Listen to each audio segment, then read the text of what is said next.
नवी मुंबईतील बेलापूरमध्ये शहाबाज गावात 4 मजली इमारत कोसळली। ढिगाऱ्याखाली काही जण अडकल्याची भीती, बचाव कार्य सुरू।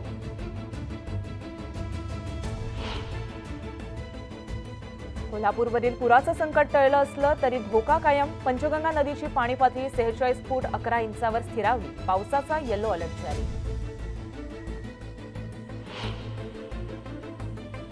सांगली शहरालगत कृष्णा नदीची पाणी पातळी सध्या 39 फुटांवर, त्यामुळे जिल्ह्यातील पूर परिस्थिती आटोक्यात। भारतीय लष्कराची एक तुकडी जिल्ह्यात दाखल।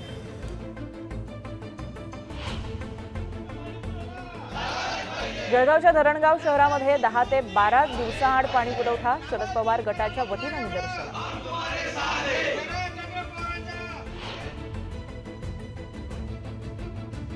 दारू कंपनीतून निघणाऱ्या खराब पाण्यामुळे धाराशिवच्या गौरगाव ग्रामस्थांवरती स्थलांतरित होण्याची वेळ। प्रशासनाकडून दोषी कंपन्यांवर कारवाईचं आश्वासन।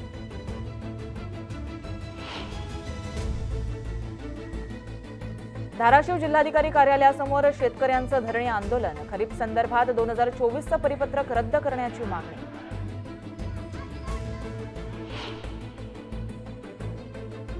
दुधाला प्रति लिटर 40 रुपये भाव मिळावा या मागणीसाठी दुग्धायुक्तांसमोर बैठक।